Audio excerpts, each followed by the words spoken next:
بسم اللہ الرحمن الرحیم۔ المنکر، جب کسی راوی میں طعن اور جرح کا سبب فحش غلطیاں یا کثرت غفلت اور فسق ہو تو اس راوی کی حدیث کو منکر کہا جاتا ہے۔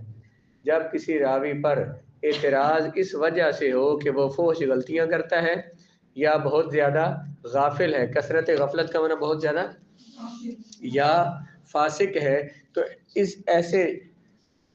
ایسے راوی کی حدیث کو منکر کہتے ہیں۔ ایسے راوی کی حدیث کو کیا کہتے ہیں؟ وہ راوی جس پر طعن یوں ہو، اس وجہ سے اعتراض ہو کہ وہ فحش غلطیاں کرتا ہے، تو اس کی حدیث کو کیا کہیں گے؟ منکر۔ جس راوی پر یہ طعن ہو، یہ اعتراض ہو کہ وہ بہت زیادہ غفلت کرتا ہے، غافل ہے، تو اس کی حدیث کو بھی منکر کہتے ہیں۔ جس راوی پر یہ طعن ہو کہ وہ اعتراض ہو کہ وہ گناہ کرتا ہے، گناہ صغیرہ ہی صحیح، گناہ کرتا ہے، فسق کرتا ہے، تو اس کی حدیث کو کیا کہیں گے؟ منکر کہیں گے۔ منکر جو ہے یہ انکار اور مصدر سے اسم مفعول کا صیغہ ہے۔ انکر ینکر انکارا فہو منکر و انکر ینکر انکارا فذاک، اور یہ منکر جو ہے یہ اسم مفعول کا صیغہ ہے انکار اور مصدر سے۔ جو انکار جو ہے یہ اقرار کی ضد ہے۔ اقرار تسلیم کرنا اور انکار نہ ماننا۔ اصطلاحی تعریف: علماء حدیث نے منکر کی بہت سی تعریفیں بیان کی ہیں، لیکن مشہور تعریفیں دو ہیں جو کہ درج ذیل ہیں۔ وہ حدیث جس کی سند کے کسی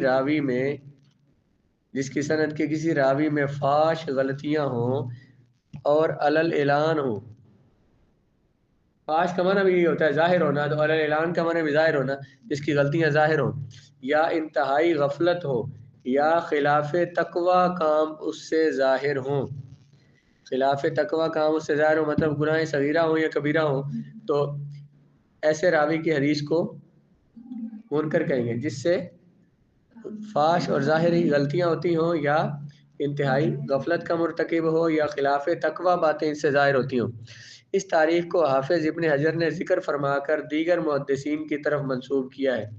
اس تعریف کو امام ابن حجر نے ذکر کیا ہے، اور انہوں نے اس کو اور محدثین کی طرف بھی منسوب کیا ہے کہ انہوں نے بھی یہی تعریف کی ہے۔ امام بیقونی نے اپنے قصیدے میں اسی تعریف کو یوں بیان کیا ہے: وَمُنْكَرٌ الْفَرْدُ بِهِ رَاوٍ۔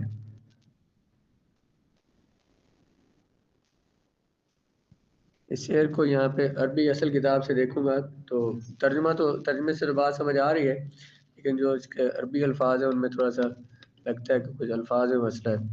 حدیث منکر وہ ہے جس کا راوی اکیلا ہو، لیکن اس کی عدالت اس درجہ کی نہ ہو کہ اس کا اکیلے ہونا قبول کیا جائے۔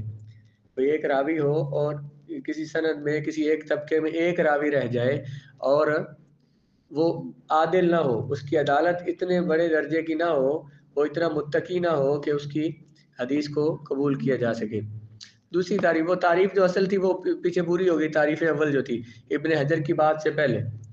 وہ روایت، دوسری تعریف منکر وہ روایت ہے اسے ضعیف راوی نے روایت کیا ہو اور وہ اس حدیث کے مخالف ہو جو ثقہ راوی نے بیان کی ہے۔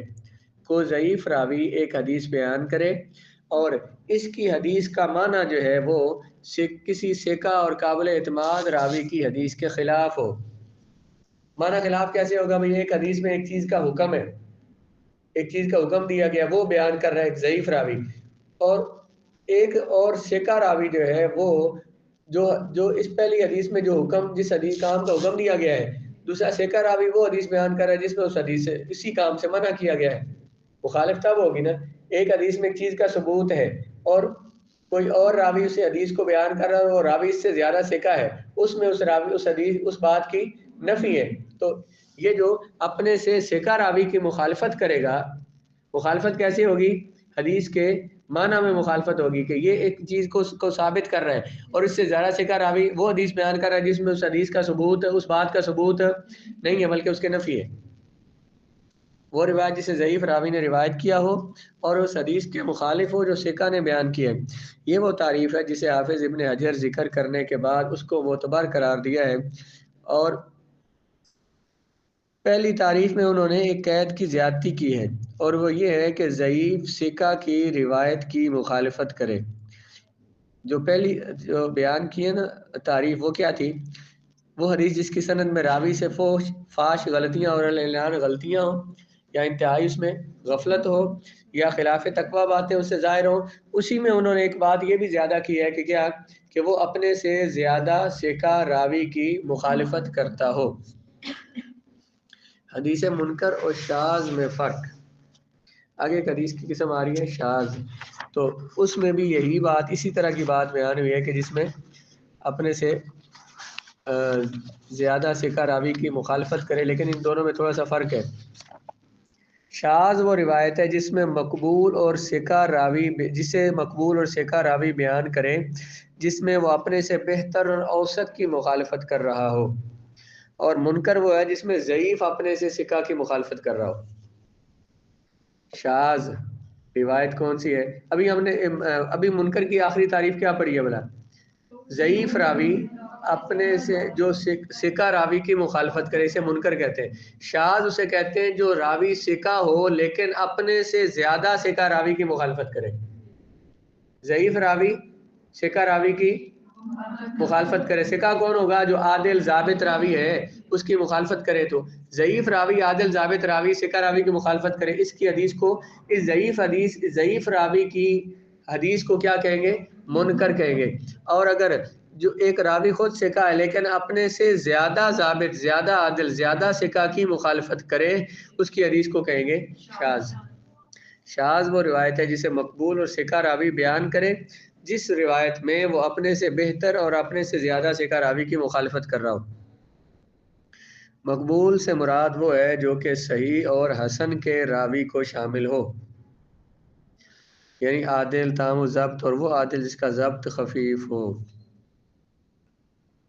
یہ کہا نا شاذ کی تاریخ میں کہ مقبول اور ثقہ راوی بیان کرے۔ مقبول اور ثقہ راوی کون؟ جو عادل بھی ہو، جس کا ضابط بھی ہو، حافظہ بھی اس کا اچھا ہو، تو وہ لیکن اس کا حافظہ کچھ کم ہو، حافظہ اس کا ہو، سے حافظہ صحیح ہو، لیکن اس کے مقابلے میں کوئی ایسا راوی حدیث بیان کرے جو اس کے جس کا حافظہ اس سے زیادہ ہو۔ تو یہ جو کم حافظے والا ہے یہ بھی ثقہ ہے، لیکن کم حافظے والا جو ہے یا اس کے حافظے میں کہیں کہیں کمزوری آ جاتی ہے، تو یہ اپنے سے زیادہ ثقہ کی، اپنے سے زیادہ عادل، زیادہ حافظے والے کی مخالفت کر رہا ہے، تو اس کم جو ثقہ ہے اس کی روایت کو شاذ کہیں گے۔ اس سے یہ معلوم ہوا کہ مخالفت کا یہ عنصر دونوں میں مشترک ہے، کہ دونوں میں، شاذ میں اور منکر میں ایک چیز مشترک ہے، کیا کہ زیادہ ثقہ راوی کی مخالفت کی جائے، لیکن منکر میں ضعیف ثقہ راوی کی مخالفت کرتا ہے اور شاذ میں ثقہ اپنے سے زیادہ ثقہ راوی کی مخالفت کر رہا ہوتا ہے۔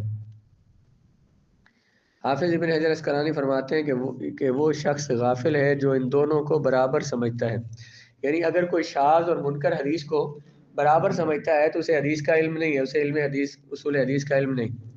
تعریف اول کی مثال، اس کی مثال وہ روایت جسے امام نسائی اور ابن ماجہ نے روایت کیا ہے۔ ان ابی زکیر یحیی بن محمد بن قیس،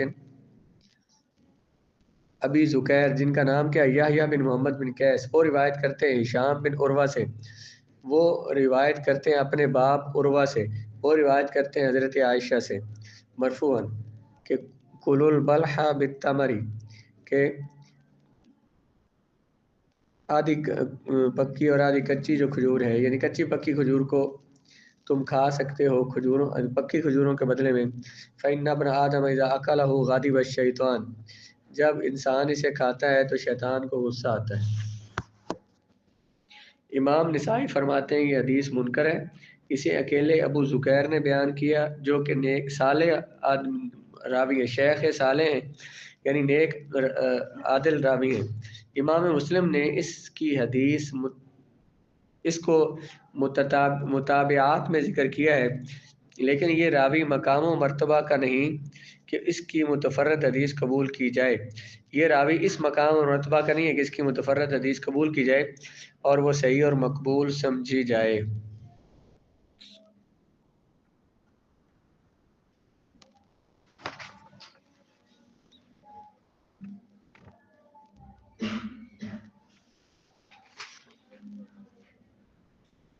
تو پہلی تعریف کیا کی تھی بلا منکر کی کہ جس میں راوی کی سے غلطیاں فاش ہوں، علل اعلان ہوں اور انتہائی غفلت اس سے ثابت ہو اور خلاف تقوی باتیں اس سے ظاہر ہوں۔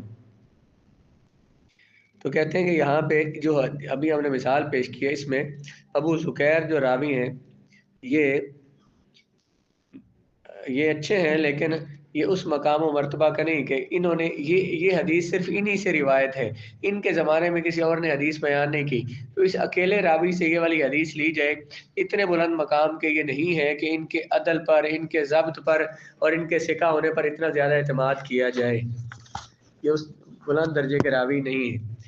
دوسری تعریف کی مثال ابن ابی حاتم کی وہ روایت جو انہوں نے حبیب بن حبیب زیات کی سند سے بیان کی ہے کہ حبیب بن حبیب روایت کرتے ہیں ابو اسحاق سے، وہ روایت کرتے ہیں ایزار بن حریث سے، وہ روایت کرتے ہیں عبداللہ بن عباس سے، وہ رسول اللہ صلی اللہ علیہ وآلہ وسلم سے کہ آپ نے فرمایا من اقام الصلاۃ وآتى الزکاۃ وحج البیت وصام رمضان وقر الضیف دخل الجنہ، جس سے نماز قائم کی، زکوٰۃ ادا کی، بیت اللہ کا حج کیا اور روزے رکھے اور مہمان کی مہمان نوازی کی تو جنت میں داخل ہوگا۔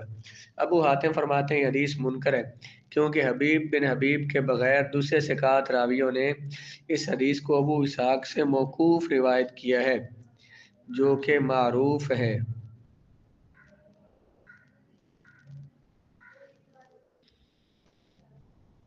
موقوف روایت کسے کہتے ہیں؟ جو صحابہ پہ رک جائے، جس میں یہ نہ کہا جائے کہ رسول اللہ نے ایسے فرمایا تھا۔ مرفوع جس کی سند رسول اللہ تک پہنچے، موقوف جس کی سند صحابی تک پہنچے، اسے کیا کہتے ہیں؟ موقوف۔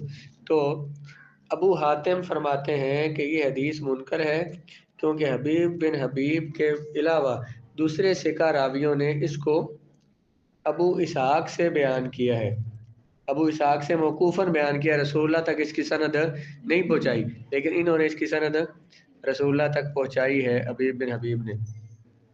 حدیث منکر کا مرتبہ دوسری تعریف کیا تھی بلا کہ ایک ضعیف راوی اپنے سے زیادہ ثقہ راوی کی مخالفت کرے، تو حبیب بن حبیب نے اپنے سے زیادہ ثقہ راوی کس ابو اسحاق کی مخالفت کی ہے جنہوں نے اس کو صرف موقوفاً بیان کیا ہے، انہوں نے حبیب بن حبیب نے اس کو مرفوعاً بیان کیا ہے، رسول اللہ تک پہنچائی ہے سند، انہوں نے موقوفاً صحابی تک اس کی سند پہنچائی ہے، رسول اللہ کا نام اس میں نہیں لیا ہے، تو اس میں یہ جو سند کے بیان کرنے میں حبیب بن حبیب جو ہے اپنے سے زیادہ ثقہ راوی کی مخالفت کر رہے ہیں۔ حدیث مخالفت کس چیز میں ہوئی؟ حدیث کے مرفوع ہونے میں اور مرفوع نہ ہونے میں، انہوں نے مرفوع بیان کی حالانکہ مرفوع روایت نہیں ہے۔ حدیث منکر کا مرتبہ ان دونوں قسموں کی تعریفوں سے واضح ہوتا ہے کہ منکر انتہائی ضعیف قسموں میں سے ہے، کیونکہ یا تو یہ راوی کی روایت ہوتی ہے جو فحش غلطیاں کرتا ہے، بہت زیادہ غافل ہوتا ہے، اس کا تقویٰ بہت کم ہوتا ہے، یا اس راوی کی روایت ہوتی ہے جو ضعیف ہے اور اپنی روایت میں ثقہ راویوں کی مخالفت کرتا ہے، یا تو راوی کی غلطیاں زیادہ ہوتی ہیں یا اپنے سے زیادہ ثقہ راوی کی، ان دونوں صورتوں میں روایت بہت ضعیف ہو جاتی ہے۔ اس لیے متروک کی بحث میں یہ بات گزر چکی ہے کہ منکر شدید ضعف کی وجہ سے متروک کے بعد والے مرتبے میں شمار ہوتی ہے۔ منکر حدیث جو ہے متروک سے اس کا درجہ کم ہے کیونکہ اس میں ضعف زیادہ ہوتا ہے۔